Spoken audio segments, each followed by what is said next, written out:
बाबा तुम्ही पण या, तुम्ही या.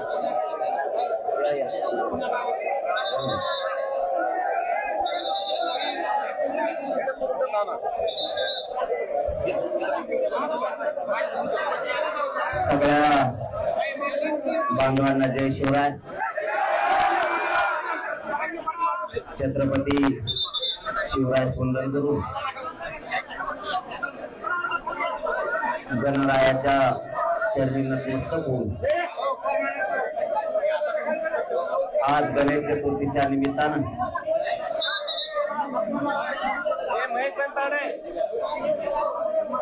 आज महाराष्ट्रासह देशवासियांना गणपती बाप्पाच्या आणि गणेश उत्सवाच्या खूप खूप मनापासून शुभेच्छा देतो.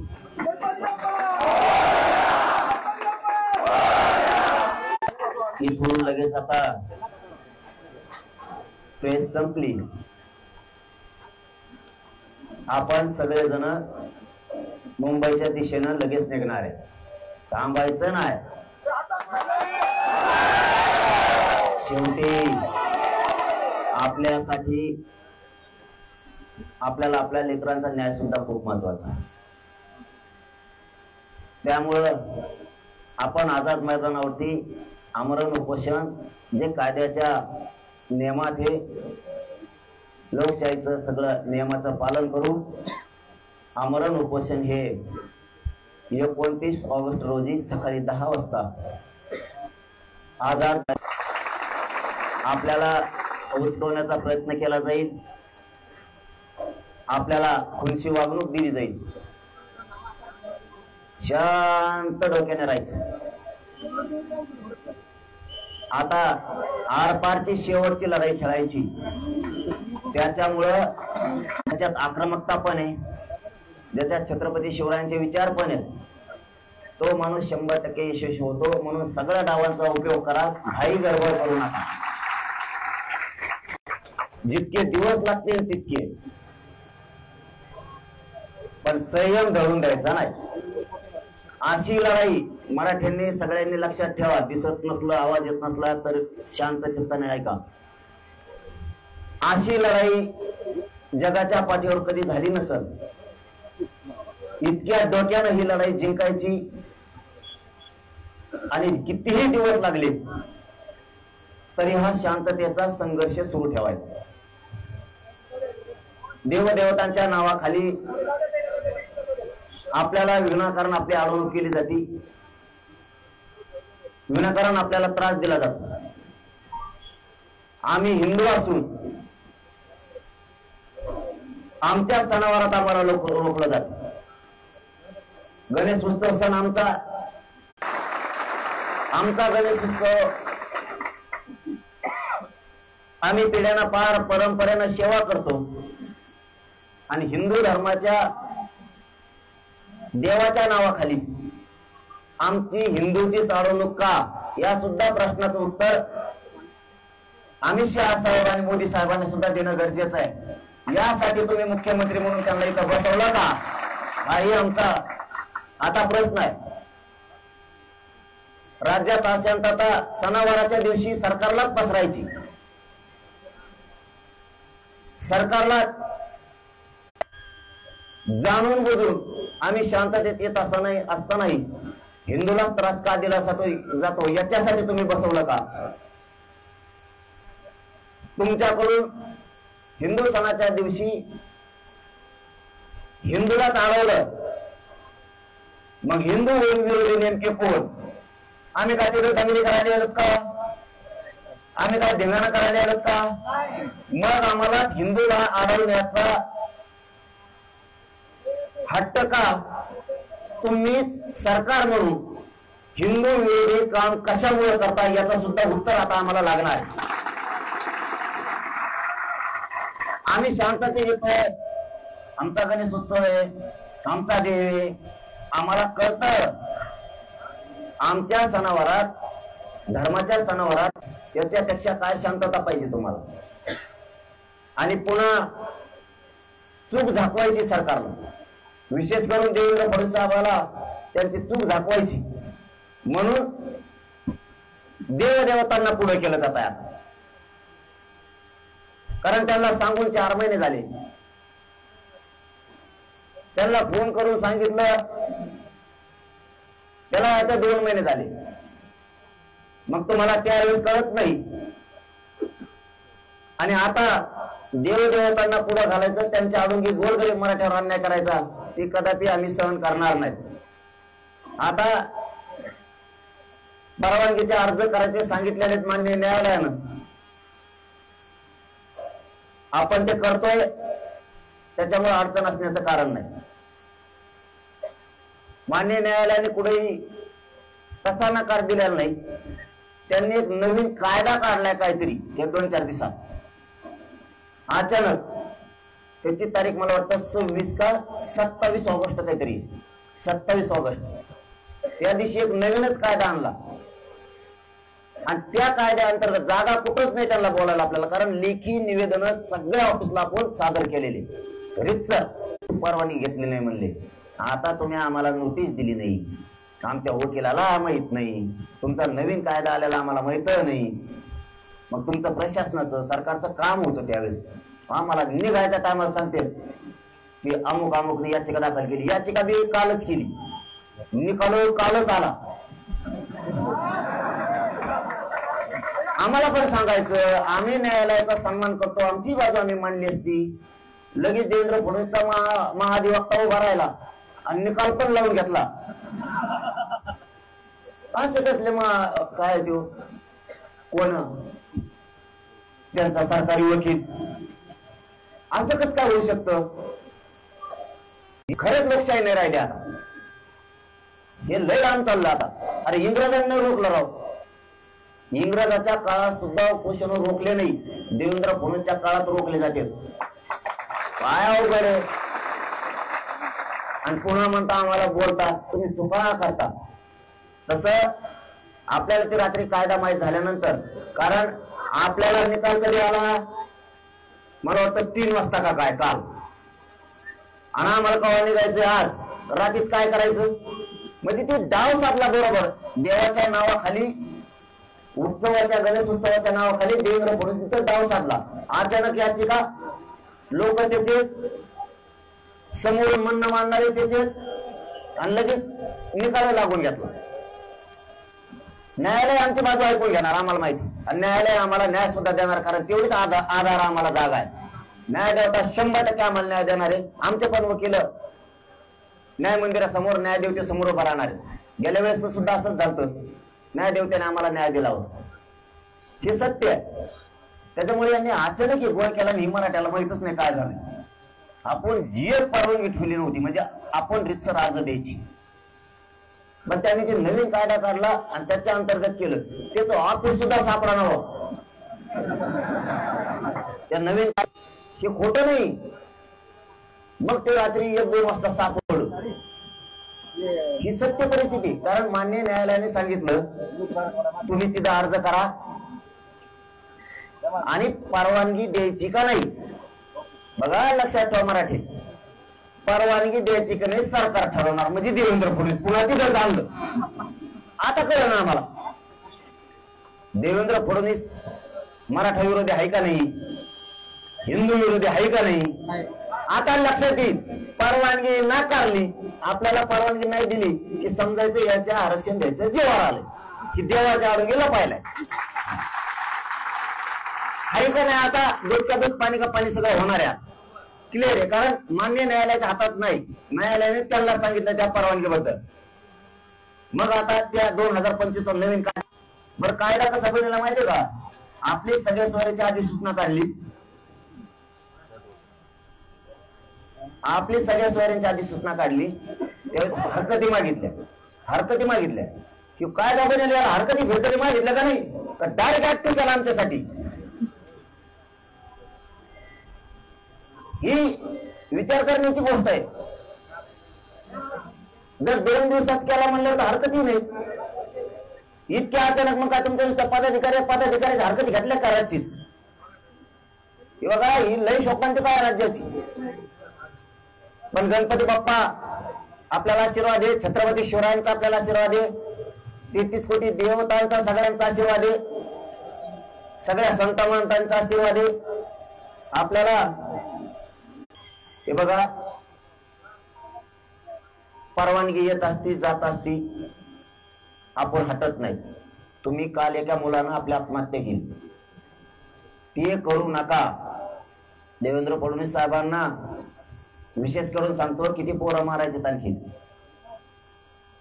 नुसती परवानगी दिली नाही, तुम्ही मराठ्यांना अडवलंय, गॅजेट असून देत नाहीत. मराठा आणि कुणबी एक आहे, 58 लाख पुरावे असून सुद्धा तुम्ही कायदा पारित करीत नाहीत, GR काढीत नाहीत. म्हणून काल एका पोरानं, आमच्या बांधवानं त्या भयानं लातूरमध्ये आत्महत्येचा प्रयत्न केलाय. तुम्ही संयम मराठ्याचा ढळू देऊ नका. देवेंद्र फडणवीस साहेब, तुम्हाला आणखीन वेळ गेलेली नाही. आणि तुम्हाला मारायचं तर मी मुंबईला आलो, मला मारून टाका तिथं गोळ्या घालून. मी गोळ्या घ्यायला तयार, मी बलिदान द्यायला तयार आहे, पण मागं हटायला तयार नाही फडणवीस साहेब आता. कारण हे बलिदान तुमच्यामुळे गेलेत, त्याच्या सगळं पाप तुमच्या डोक्यावर आहे. देवेंद्र काय अर्थ आहे त्या आरक्षणाला. त्याच्यामुळं आजपासून मला कुणीही आत्महत्येचा प्रयत्न केलेला ऐकायला आलं नाही पाहिजे. एकाने सुद्धा तो प्रयत्न करायचा नाही. आपण डाव टाकून रस्ता सर करणार आहे तेवढं लक्षात ठेवा. मुंबईकडे कूच करणार आहे. फक्त बघा तुम्ही कसं कसं चाललंय डाव. आत्महत्या करू नका. शांततेचं आंदोलन कोणीच रोखू शकत नाही, त्याच्यामुळे तुम्ही काळजी करू नका. आणि शांतता कोणी सोडायची नाही. आता जेवढे प्रसंग येणार आहेत आज उद्या परवा, मला वाटतं आपले 7 का 8 टप्पे ठरलेले, त्याप्रमाणे येत जात राहते. त्यामुळं आज उद्या परवा जे येणार सगळे, त्यामुळे जेवढे तेवढ्याला सांगतो, येणाऱ्याला सांगतो, महाराष्ट्रातल्या मराठ्यांना सांगतो, सगळ्या पक्षातल्या आणि शेतकरी मराठे, गरीब, कामगार, मजूर, नोकरदार सगळ्यांना सांगतो, तुमच्या लेकराबाळीसाठी लढायला चाललोय. जर मुंबईत पोरांना त्रास दिला तर जातीचं रक्षण करा. हे शब्द फक्त खाली पडू देऊ नका. सगळ्या मराठ्यांना हात जोडून विनंती. तुमच्या लेकरासाठी माझा जीव गेला, बलिदान बी गेलं, तरी मी हटणार नाही. इतका पक्का निर्धार मी आता केलेला. त्यामुळं इथं राहिलेले मराठे, तिकडे आलेले मराठे सगळ्यांनी एक जीवानं राहायचं आणि प्रत्येकानं शेतात काम करताना, नोकरीवर जाताना, व्यवसायावर जाताना सारखं कानं आणि मुंबईकडे कानं ठेवा. नोकरीला असला, व्यवसायात असला, मजुरीला असला, वाहन चालवत असला तरी लक्ष मिनिटाला म्हणतो मी, घंट्याला नाही, मिनिटाला मुंबईकडे, आंदोलनाकडे आणि त्या मुंबईतल्या पोरांकडे लक्ष समाजाने, गावाकडे राहिलेल्या मराठ्यांनी लक्ष ठेवायचं. हे कोणी विसरू नका.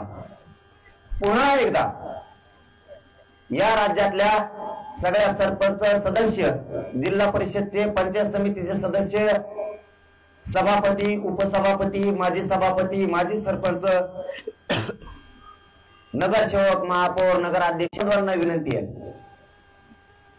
आता मात्र तुमच्यावरती वेळ आली जातीच्या पाठीमागे उभा राहून जातीचं रक्षण करायची. आता जात सांभाळा. तुम्हाला जात सांभाळायची, जातीची सेवा करायची संधी आली. अशी संधी पुन्हा नाही. या संधीत जर तुम्ही जातीचं रक्षण नाही केलं, त्याच्या पाठीशी उभा नाही राहिला, मरेपर्यंत हा समाज तुम्हाला कधीच माफ करणार नाही. ह्यो शब्द मी तुम्हाला हात जोडून सांगतो. शेवटी काही झालं, तुम्ही कोणत्याही पक्षात असलात, विरोधात असू किंवा सत्तेत असू, तुम्ही आमचेत, आम्ही तुमचेत, हे लक्षात ठेवा.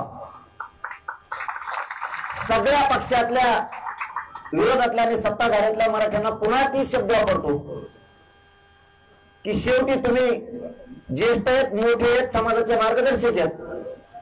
समाजाचा मेन आधार तुम्ही श्रीमंत मराठी, राजकारणी मराठी आहेत. प्रत्येक लेकराला आणि या समाजाच्या जातीला आधाराचा आता हात द्या. त्यामुळं सगळ्या पक्षातल्या मराठ्यांनी, श्रीमंत मराठ्यांनी, राजकारणी मराठ्यांनी समाजाच्या, लेकराच्या आणि समाजाच्या पाठीवरती बळ देणारा हात टाकणं गरजेचं आहे. पाठीवर हात फिरवणं आता गरजेचं आहे, कारण समाजावर संकट घोंघवतोय जाणून बुजून. आता मात्र समाजावर तुम्हाला बारीक लक्ष ठेवायच लागणार आहे. ही तुम्हाला माझी अंतर्वालीतून महाराष्ट्रातल्या सगळ्या मराठ्यांच्या नेत्याला, श्रीमंत मराठ्यांना हात जोडून विनंती आहे. काना त्यावेळेस जर तुम्ही साथ दिली, ह्यो राज्यातला करोडो मराठा समाज तुमचा उपकार कधीच विसरणार नाही.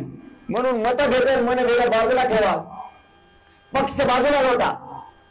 योग्य वेळ आता तुम्हाला करोडो मराठ्याला साथ द्यायची, तीच माझी विनंती आहे की तुम्ही सगळ्यांनी साथ द्या. एवढी तुम्हाला सगळ्यांना हात जोडून विनंती आहे. आणि मराठ्यांनाही सांगतो, कोणीही वाईट येडवाकडे वागायचं नाही, शांततेत गाड्या हाणायच्या, शांततेत सगळ्यांनी मुंबईकडे यायचं, शांततेत आंदोलन करायचं. आपल्याला कोणी रोखू शकत नाही. आझाद मैदानला आंदोलन, आमरण, उपोषण कायदेशीर मार्गाने सगळे नियम पाळून होणार आहे. मान्य न्यायालय आपल्यालाही न्याय देईल, आपले वकील न्यायालयात जाणार आहेत. त्याच्याबद्दल काही चिंता करायची गरज नाही. पुढचं पुढं बघू. पण चालताना गाड्यांची रेस लावायची नाही. लेकराचं झालेलं नाही हे सगळ्यांनी ध्यानात ठेवा आणि तसंच गाड्या आणायच्या. शक्यतो मोटरसायकल दम्माने आणा, नसता मोटरसायकलवाल्यांनी मुंबईला येऊ नका. पडले पाऊस खूप त्रास होईल. आपल्या पोरांनी मोठ्या गाड्या आणल्या त्याच्यामुळे पाऊस आला ते गाड्यातच झोपायला लागले त्यामुळे त्रास होत नाही. तसं मोटरसायकलवाल्यांना त्रास होईल. तुम्ही शक्यतो येऊच नका, तुम्हाला त्रास होईल असं नको. म्हणून पुन्हा एकदा सांगतो, एकमेकाची सेवा करा, एकमेकाला साथ द्या. कारण आपण आपले गाव सोडून खूप लांब चाललोय. आता आपणच आपले पाहुणे, आपणच आपले मित्र, आपणच आपले समाज आणि आपणच आपल्या सगळ्या जणांनी सेवक म्हणून काम करायचं. कुणी म्हणायचं नाही स्वयंसेवक कुठे गेले. आपण सगळे स्वयंसेवक आहेत. स्वयंसेवक किती पुरणार तुम्ही बघा. आता आणखीन उद्या परवापासून 50,000 लाख सुद्धा स्वयंसेवक पुरणार नाही. तुम्ही आणखीन 2 दिवसांनी बघा कसं मराठा समाज मुंबईकडे येतोय. त्याच्यामुळं माझी सगळ्यांना विनंती आहे, फक्त तुम्ही दमाने चला, गाड्या धडकू देऊ नका एकामेकाला. आणि ड्रायव्हरनं पुढंच बघा. ड्रायव्हर इकडे तिकडे बघतो तो दुसऱ्या गाडीला मागून ठोकलाच. त्याच्यामुळे बेसावध गाड्या हाणू नका. जिथं ड्रायव्हरला झोप लागल तिथंच गाडी उभा करायची, तिथंच बाजूला लावून झोपायचं. झोपीत गाडी कुणी हाणायची नाही. उशीर झाला तर 1 दिवस लेट आहे ना. मुंबई कुठं चालली नाही, मला कुठं जायचं नाही. शांत हा. बातमी अशी आली आहे की काही अटी शर्तींसह आझाद मैदानावरच आंदोलनाला देणार का दिली देणार अशी म्हणते. चांगली गोष्ट आहे की काही अटी शर्तीवर जर आझाद मैदानावरती पोलीस बांधव असं तुमच्याकडून माहिती मिळते की परवानगी देणार आहेत. अटी शर्ती मान्य करू स्वागत आहे, कौतुक करतो आम्ही त्यांचं. जर ते परवानगी देतात अटी शर्तीवरती, आम्ही अटी शर्तीचा मराठा समाज म्हणून 100% पालन करणार ही आमचा शब्द आहे. आणि परवानगी ते देतात म्हणल्यानंतर तर या 7 कोटी मराठ्यांच्या वतीनं त्यांचं मनापासून कौतुक.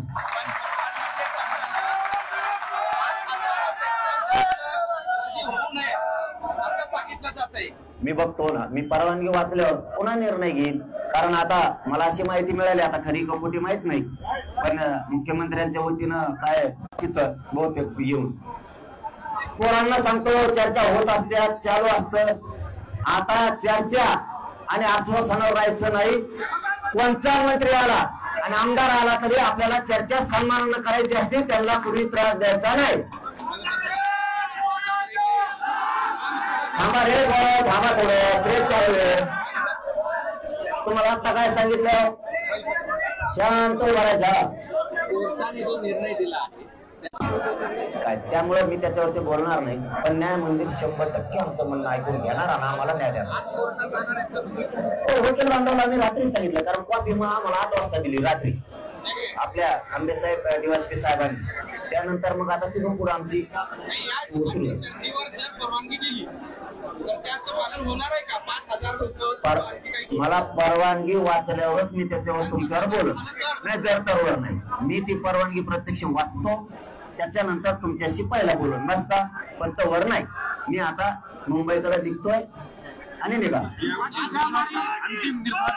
आरक्षण सगळे अंमलबजावणी घेणार पुऱ्या मागण्याची जे असेल म्हणल्यावर तर म्हणतात जगणं का बोलून. जेवायला कुठे परवानगी असती होईल, चालायला परवानगी असती होईल. चालायला परवानगी म्हणल्यावर जेवायला म्हणल्यावर तर म्हणतं